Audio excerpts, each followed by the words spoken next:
आज हम 2026 में भारतीय रुपए के मूल्यांकन पर एक गहरा और पेशेवर विश्लेषण प्रस्तुत कर रहे हैं। देश की राजधानी से लेकर देश के आर्थिक केंद्र मुंबई तक हर तरफ रुपए की गिरती कीमतों पर चर्चा है। अंतर्राष्ट्रीय बाजारों में भारतीय रुपए का डॉलर के मुकाबले कमजोर होना एक गंभीर चुनौती बन चुका है। जैसा कि आप देख सकते हैं, ये 95 रुपए के स्तर को छू चुका है। रुपए की कमजोरी का मूल कारण क्या है? मुख्य कारण है हमारी आयात निर्भरता, विशेष रूप से ऊर्जा क्षेत्र में। भारत अपनी ऊर्जा जरूरतों के लिए बड़े पैमाने पर कच्चे तेल का आयात करता है। यह आयात हमारी अर्थव्यवस्था पर सीधा दबाव डालता है।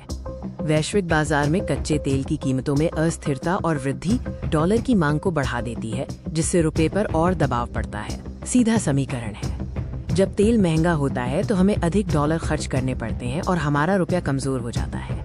लेकिन इस आर्थिक उथल पुथल का आम नागरिक पर क्या असर पड़ रहा है, आइए जानते हैं। एक मध्यम वर्गीय परिवार के लिए रुपए का गिरना सीधे उनकी रसोई के बजट को प्रभावित करता है। आयातित वस्तुओं के साथ साथ स्थानीय उत्पादों की कीमतें भी बढ़ रही हैं, जिससे मुद्रास्फीति की चिंता बढ़ गई है। महंगाई और बढ़ती लागत के कारण जीवन यापन अब पहले से कहीं अधिक मुश्किल हो गया है।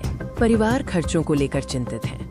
हालांकि इस कमजोरी का एक दूसरा पहलू भी है। कुछ क्षेत्रों के लिए कमजोर रुपया वास्तव में एक वरदान है। हम बात कर रहे हैं निर्यात विजेताओं की। इसमें हमारी सॉफ्टवेयर और सूचना प्रौद्योगिकी कंपनियां सबसे आगे हैं। फार्मास्यूटिकल और सेवा क्षेत्र, जो विदेशी मुद्रा में कमाई करते हैं, उन्हें हर डॉलर के बदले अधिक रुपया मिल रहा है।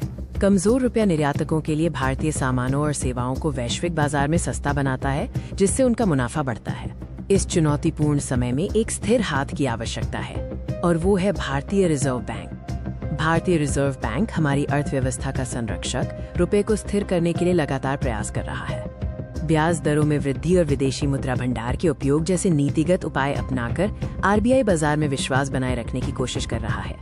संक्षेप में, रुपए का गिरना आयातित मुद्रास्फीति और वैश्विक आर्थिक अनिश्चितता का परिणाम है। आगे की राह चुनौतीपूर्ण है, लेकिन मजबूत निर्यात क्षेत्र और आरबीआई के हस्तक्षेप से एक संतुलित दृष्टिकोण की उम्मीद की जा सकती है।